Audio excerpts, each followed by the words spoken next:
یہ واقعہ ہے تحفظ ختم نبوت کا۔ بسم اللہ الرحمن الرحیم۔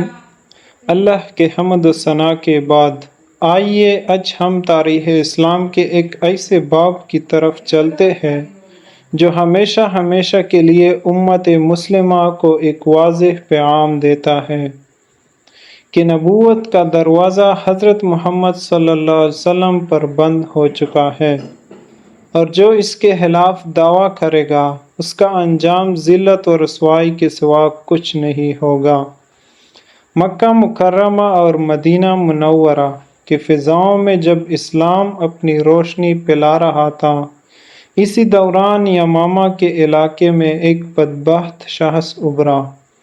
اس کا نام تھا مسیلمہ بن حبیب، اور تاریخ نے اسے ہمیشہ مسیلمہ کذاب کے نام سے یاد کیا ہے۔ اس نے نبوت کا جھوٹا دعویٰ کیا اور کہا محمد رسول اللہ کی طرح مجھے بھی وحی آتی ہے، نعوذ باللہ۔ لیکن اس کے الفاظ سے لے کر اعمال تک سب کچھ جھوٹ اور فریب تھا۔ رسول اللہ صلی اللہ علیہ وسلم کی حیات مبارکہ میں ہی اس کی حقیقت کھل گئی تھی۔ ایک مرتبہ مسیلمہ کذاب مدینہ آیا اور رسول اللہ صلی اللہ علیہ وسلم سے ملا۔ اس وقت رسول اللہ صلی اللہ علیہ وسلم نے اپنے دستے مبارک میں ایک چھوٹی سی کھجور کی شاخ پکڑی ہوئی تھی۔ آپ صلی اللہ علیہ وسلم نے فرمایا، اگر تو یہ کھجور کی شاخ مانگے تو میں تجھے نہیں دوں گا، کیونکہ زمین پر نبوت کا دروازہ میرے بعد بند ہے، اور تو وہ کذاب ہے جس کی نشاندہی میرے رب نے کی ہے۔ رسول اللہ صلی اللہ علیہ وسلم کی وصال کے بعد جب حضرت ابوبکر صدیق رضی اللہ تعالیٰ عنہ خلیفہ بنے تو عرب کے مختلف قبائل میں ارتداد اور بغاوت شروع ہو گئی۔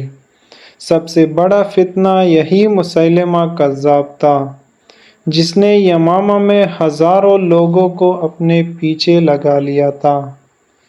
حضرت ابوبکر رضی اللہ تعالیٰ عنہ نے اس فتنے کو ختم کرنے کے لیے حضرت خالد بن ولید رضی اللہ تعالیٰ عنہ سیف اللہ کو لشکر اسلام کا سپہ سالار بنا کر یمامہ کے لیے روانہ کیا۔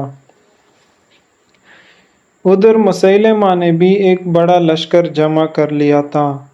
یوں ایک عظیم اور فیصلہ کن جنگ کا آغاز ہوا، جسے تاریخ میں جنگ یمامہ کہا جاتا ہے، اور یہی وہ جنگ تھی جو تحفظ ختم نبوت کے لیے تاریخ اسلام میں سب سے پہلی لڑی جانے والی جنگ تھی۔ سوچئے ذرا ناظرین کرام، وہ دن کتنا سخت ہوگا جب ہزاروں مسلمان میدان میں اترے، تلواروں کی چنگار، نیزوں کی چمک اور ایمان و کفر کے درمیان لرزاخیز ٹکراؤ شروع ہوا۔ ابتدا میں کچھ مسلمان کچھ دباؤ میں آ گئے، لیکن پھر حضرت خالد بن ولید رضی اللہ تعالیٰ عنہ کی شجاعت اور صحابہ کرام رضی اللہ تعالیٰ عنہم اجمعین کے پرعزم نے جنگ کا رخ بدل دیا۔ اس جنگ میں کئی جلیل القدر صحابہ رضی اللہ تعالیٰ عنہ نے جام شہادت نوش کیا، یہاں تک کہ قرآن کے حافظوں کی ایک بڑی تعداد بھی شہید ہو گئی۔ روایت میں آتی ہے، مورخین لکھتے ہیں کہ تقریباً 700 حفاظ کرام شہید ہوئے تھے اس جنگ میں، لیکن ناظرین کرام، یہ صرف اور صرف تحفظ ختم نبوت کے لیے جان قربان کیے تھے۔ اور پھر وہ لمحہ آیا جس نے پوری تاریخ بدل دی۔ اسلام قبول کرنے والے وحشی بن حرب رضی اللہ تعالیٰ عنہ، جنہوں نے احد میں حضرت حمزہ رضی اللہ تعالیٰ عنہ کو شہید کیا تھا، اس دن مسیلمہ کو ڈھونڈ رہے تھے۔ ان کی توبہ سچی تھی، وہ چاہتے تھے کہ جس نیزے سے انہوں نے سید الشہداء کو شہید کیا، اسی نیزے سے اسلام کے سب سے بڑے جھوٹے مدعی نبوت کو، یعنی مسیلمہ کذاب کو ختم کرے۔ آخر کار انہوں نے اپنا نیزہ پھینکا جو سیدھا مسیلمہ کذاب کے جسم میں لگا۔ ساتھ ہی دوسرے مجاہدین کی تلواریں بھی اس پر چلی اور یوں وہ بدبخت ذلت و رسوائی کے ساتھ مارا گیا۔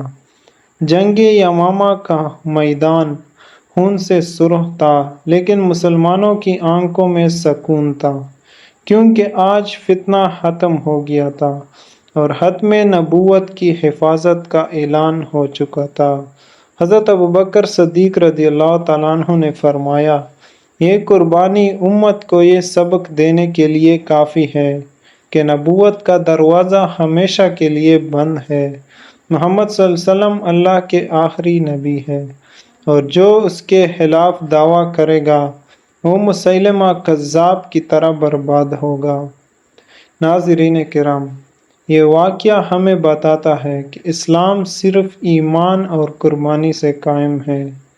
آج بھی اگر کوئی ختم نبوت پر حملہ کرے تو ہم صحابہ کرام رضی اللہ تعالیٰ عنہم اجمعین کی سنت کو زندہ کریں گے، یعنی ایمان پر ڈٹ جانا، قربانی دینا اور اس حقیقت کو دنیا تک پہنچانا کہ محمد صلی اللہ علیہ وسلم اللہ کے آخری نبی ہے، جیسے کہ میرے پیارے نبی صلی اللہ علیہ وسلم نے ارشاد فرمایا، انا خاتم النبیین لا نبی بعدی، لا نبی بعدی انا خاتم النبیین۔ ناظرین کرام، اگر یہ ویڈیو آپ کو پسند آئی ہو تو ضرور لائک کیجیے اور آگے شیئر کیجیے، اور چینل وائس آف دین کو ضرور سبسکرائب کیجیے تاکہ آپ کو ہماری ہر ویڈیو پہنچ سکے اور اس کار خیر میں آپ کی بھی حصہ رہے۔ جزاک اللہ، شکریہ۔